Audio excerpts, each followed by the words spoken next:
pay for what you did to me.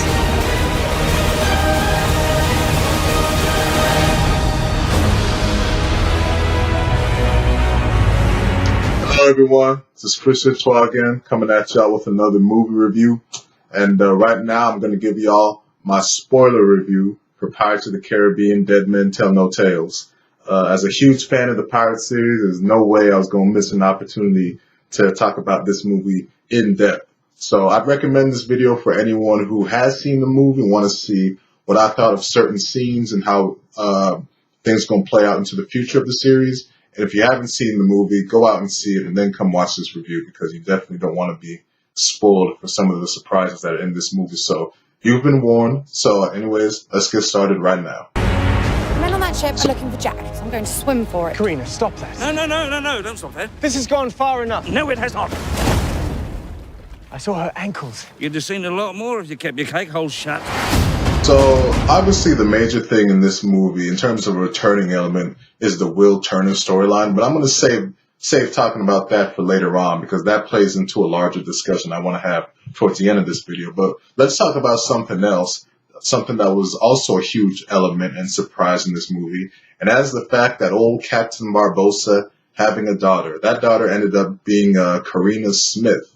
And she ends up being his long-lost daughter that he had abandoned for years, and they are reunited in this movie. He finds out he has a daughter when she ends up on his ship, and finds out that through various connections that she's in fact his long-lost daughter. And even though the whole thing of having a long-lost child is a really major cliche in movies, hey, I didn't mind seeing it in this movie, man. It was actually a really cool surprise for me. Just because through the marketing, I just figured Karina as being just this new sort of, just new female lead in the movie, and she could play into things later on. But the fact that she ended up being Barbossa's daughter, I mean, that's just a cool way of just tying in story elements through the series. Even though it's sort of a made-up element, it's something that could be a major role if Karina goes on to be a major part of future movies. So it ended up being a good sort of plot point for Karina, her finding her long-lost father, and it ended up being a really good thing for Barbossa too, because that's really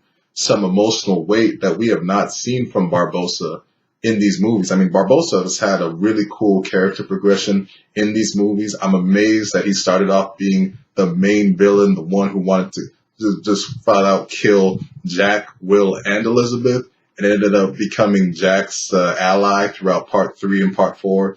And in this movie, you think he's turning against Jack, but I really like the fact that he wasn't going to really betray Jack at all, and was actually trying to help Jack, save Jack from Salazar, and wasn't really following Salazar orders. So I really like that for Barbossa. And this all leads to Barbossa ending up dying again, him sacrificing himself from his daughter. Salazar is about to sort of knock them off the anchor. They're trying to escape from the whole tidal waves collapsing, and Barbossa falls down to sort of stop Salazar from knocking Karina off the anchor. And, you know, it really was a good sort of noble death for him, that kind of sacrifice, seeing that how having a daughter did affect him. Like I said, it's a side to Barbossa that we had never seen before, and ended up being, I think, a mostly satisfying resolution to his character. It's just funny because obviously it's not the first time he's died before. He died in Curse of the Black Pearl.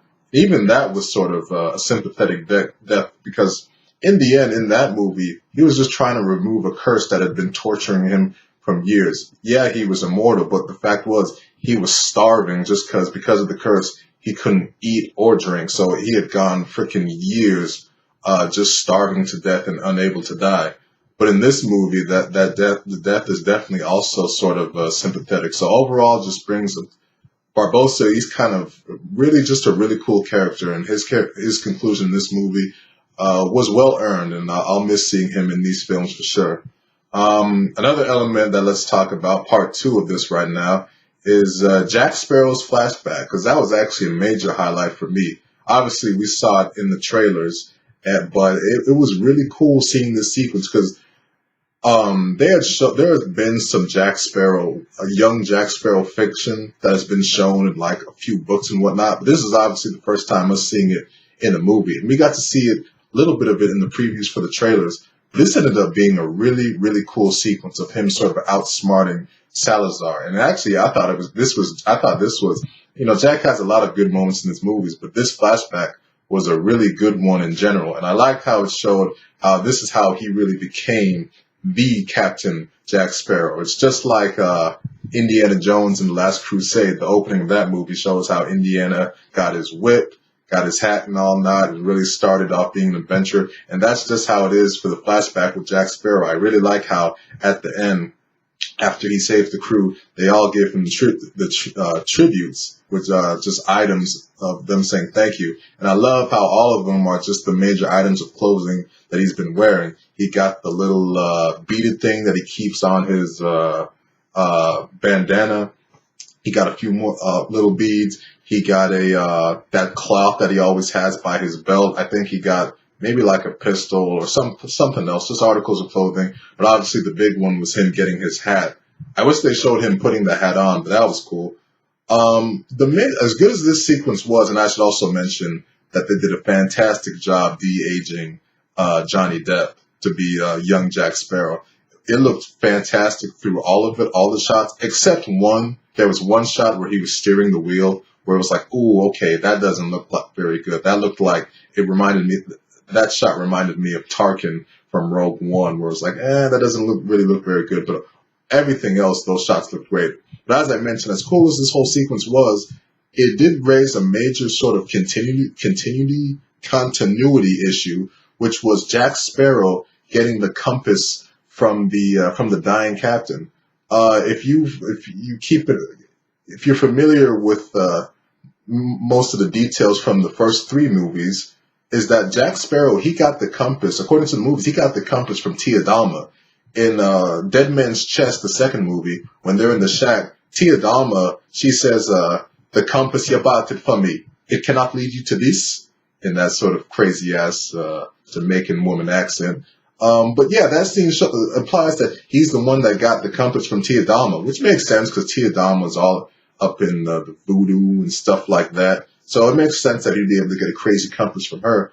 But this movie is just like, no, the dying captain of that ship, I think it was a black dude, whatever that means, got the compass from him, which I have to wonder if the writers sort of forgot, like, yo, Tia Dalma was the one that gave Jack the compass. And that's something I didn't think about during the movie. But once I came out and I thought about all the sequences, I'm like, that really doesn't make much sense right there. So that's something I'm going to need to see an explanation for, just because that's not all these years. It's been implied or shown that Jack got the compass from Tia Dalma, and the fact that they sort of changed it does seem to be sort of a major writing issue that does need to be addressed. But overall, that sequence with young Jack Sparrow was really cool and one of my favorite sequences in the movie, and showing how Salazar became the cursed Salazar was really cool as well. Now let's talk about the major thing in this movie, or major returning element from the previous first three films, and that is the return of the Will Turner storyline. I was so happy during the initial sort of synopsis and info for this movie to see that they were bringing back that element from the first three movies, because that just brings back the magic and seeing that storyline continue. And I like how right from the opening is where that storyline, the movie kicks off, showing young Henry Turner sinking into the bottom of the ocean to get on the Dutchman. Then the Dutchman raises up. And I thought that was just so cool to see the Dutchman back again.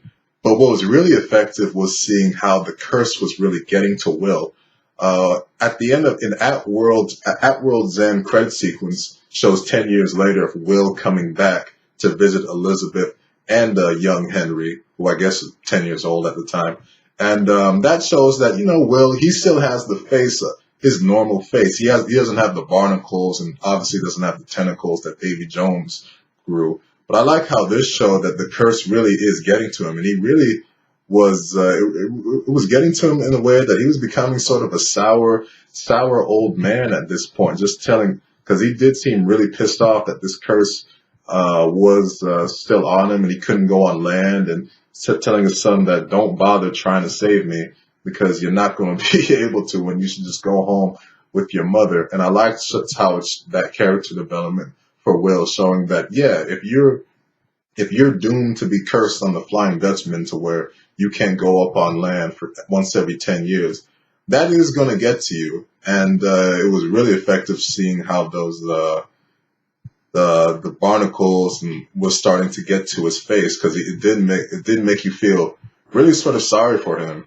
And it was interesting seeing how Orlando Bloom's voice has sort of changed. I thought he sounded more like Gaston from the recent live action Beauty and the Beast than he did actual Will Turner from the first three movies. I guess that just happens when you get older.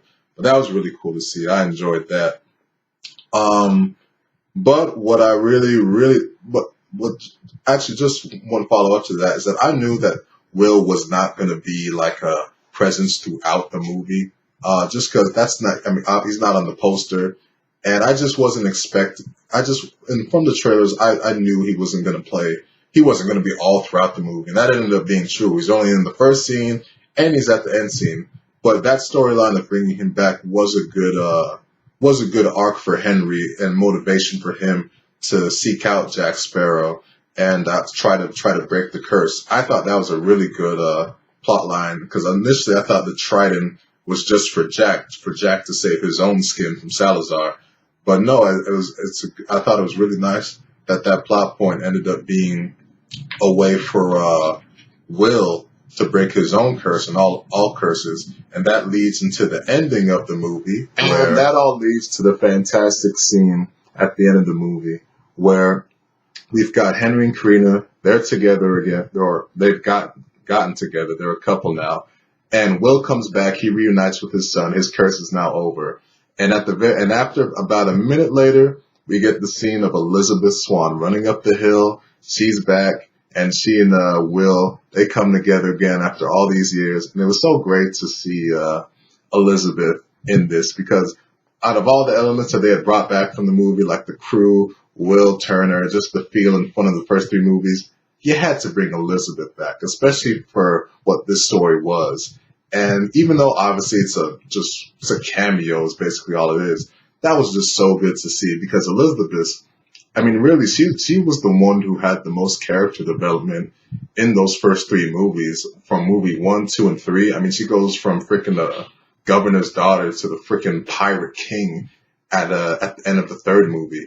But it's just cool. It was just really cool to see those characters reunited and just see that character back, because I really do love Elizabeth. And that was just a really, really great moment. It really did save the end of the movie, that whole scene, just because I thought the final showdown, when it came to Jack versus Salazar in the ocean for the Trident, I thought that scene was just really poorly done and was a really, really lame showdown. But the whole scene of Will and Elizabeth coming together really made up for it, and it was just a sweet scene with them, and the stuff that had Henry and Karina prior was a really good startup to that scene, and then Will and Elizabeth. That was just a fantastic ending to the movie.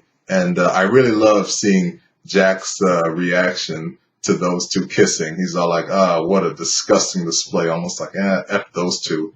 Even though early in the movie it still shows that he still does have feelings for Elizabeth. Although the movie did show that Will and Elizabeth aren't too fond of Jack, because Elizabeth, according to Henry, never even spoke of Jack at all. And early in the film, we saw that Will Turner told Henry, "Hey, don't you F with Jack Sparrow," or don't you dare sail with Jack Sparrow. So those Jack obviously still has a weird relationship with those two, but and that's fine, because he's Jack Sparrow, and he did sort of F up their lives to some degree, anyways. But that whole scene was just a really, really good ending to the movie. The problem that I did have, though, and this isn't a problem in the movie, the people that I wanted to strangle most was the people who did the marketing for this movie, specifically the people who did the TV spots, and I think it was an international trailer, because the regular trailers for this movie, the teaser, the theatrical trailer that was in front of Beauty and the Beast, I mean, those trailers were fine. They did a perfect job of not giving away any surprises and just showing you just basically what to expect from just a fun adventure point of view. but the TV spots in the international trailer gave away Elizabeth's only scene in this movie. Why would you do that? I mean, that scene is meant to have like the same impact that, say, like Darth Vader cutting up fools at the end of Rogue One did. I know that's a weird comparison, comparing Darth Vader to Elizabeth Swann, but it's true. It's a scene that you do not show in the trailers, and the TV spots and an international trailer for this movie showed that scene. Now, what I smartly did was, the way that I saw a little glimpse of what was in that scene was in my YouTube recommended section. It flat out showed Elizabeth in the thumbnail. And once I got a quick glimpse of that, I was like, uh-oh, I definitely ain't going to watch this. So I never watched any of those trailers that show that, just because I wanted to, as a huge fan of the Pirate series, I wanted the first time to experience a glimpse of that scene was to be in the movie. So luckily, the stupid marketers didn't ruin that scene for me. And I didn't even find out it was in a TV spot until I looked up a few of the TV spots after seeing the movie just to see what they showed. But I'm just so pissed that they would show that in the trailers, just because that should have been saved for the movie.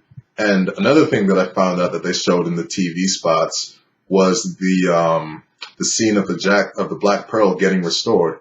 I really don't like that at all either, just because that's something that should be saved for the movie also. Because the Black Pearl was MIA on Stranger Tides, the fourth movie, and so the part where it gets restored should be just a moment saved for the movie. And I'm so glad that I got to experience that from the first time in the movie, just because I loved that scene, the Black Pearl being back.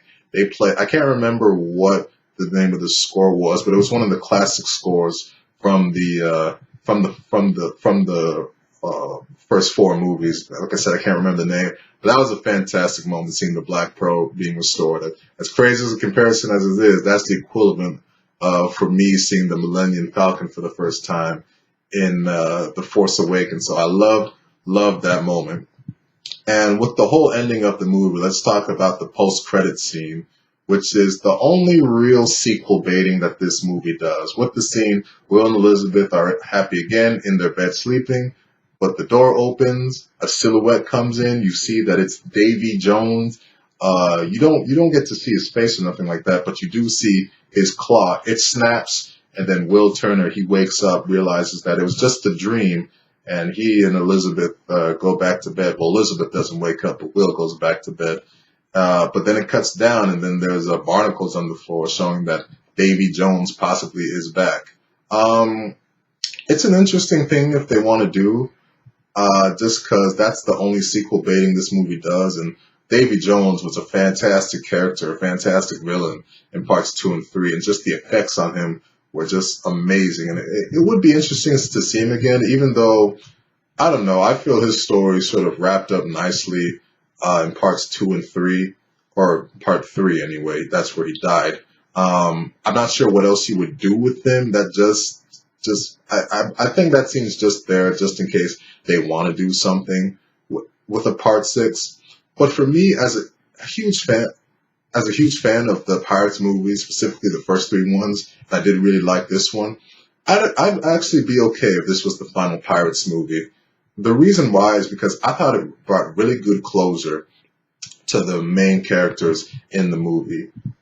Jack Sparrow, he's got the Pearl Black after all these years because he lost it again at the end of At World's End. It wasn't in part 4, but he's back with the Pearl. That's his prized possession. He's got it back. And he's basically, now he's just going on another adventure like Jack Sparrow always does. So that's good closure for his character, him getting the Pearl back. Will and Elizabeth being back together again. That's obviously good closure that Will's curse is broken. And looking back sort of makes At World's End ending really somewhat unsatisfying if that was going to be the final end to the series, just when you see how Will and Elizabeth's story concludes in this one. So there's good closure for those characters and good closure for Barbossa, man. I mean, Barbossa made the noble sacrifice to save his daughter. We saw how he evolved in these films, and this movie brought sort of a good conclusion to what his character was all about. So those Jack, Barbossa, Will, and Elizabeth are the main characters of these movies, and this Dead Men Tell No Tales brought good closure to their story. So because of that, I'd actually be okay if this was the final movie in this series. Obviously, I wouldn't object to a part 6 as long as it's done right. Which, if these directors come back, they say that they would come back for part 6. I mean, that'd be fine for me, just because I thought they did a really good job for part 5. But if this is the final installment, then I'd actually be really okay, just because I thought it brought really good closure to the main characters of this series. So I was happy to see that the fan reaction to this movie was actually pretty good. A lot of people felt the same way that I did. Snobby-nosed critics who aren't invested in this series, who cares about what they say? And I'm not oblivious to this movie's faults. Like I said, I think the main fault is the final third, where the movie just loses a lot of its juice. And I just thought the final showdown was lame. But other than that, I thought the movie really delivered on the fun that I wanted to see return from parts 1 through 3. And I was happy to see that a lot of the fans felt the same way I did. And as much fun as I did have, like I said, I would be okay if this was the final Pirates of the Caribbean movie. But if they've got good stuff cooked up for part 6, potentially, then I'd be fine with that. The thing is, Disney doesn't need Pirates of the Caribbean anymore, just because Disney has Star Wars, Marvel, and the remakes they're doing of their live-action animated films are making killer money right now. So obviously they don't need Pirates of the Caribbean, just because Pirates of the Caribbean was really their main live-action moneymaker back in the mid-2000s. It's not the case anymore, but if the appeal is still there, then hey, go ahead and make another one. As long as it's good. As long as it's good. I'd love to see it. And right now, this movie is cleaning up internationally, so obviously there's an appetite for it worldwide. And it's doing decently in the States. Not as well as the previous films, but I sort of expected that. But anyway, those are my thoughts of spoiler review for Pirates of the Caribbean Dead Men Tell No Tales. I initially gave it a 6.5 out of 10, and I hate I'm not huge on scoring movies, especially stuff that I just want to enjoy and experience a story. But I think I actually might up my score to a 7 out of 10, just because, I do think it is a solid, good movie, and it's one that's very enjoyable as a fan of the Pirate series. But anyway, that's enough rambling for right now. I hope you all enjoyed this spoilers review. Leave your thoughts if you've seen the movie, and I'll see you guys around with another vid.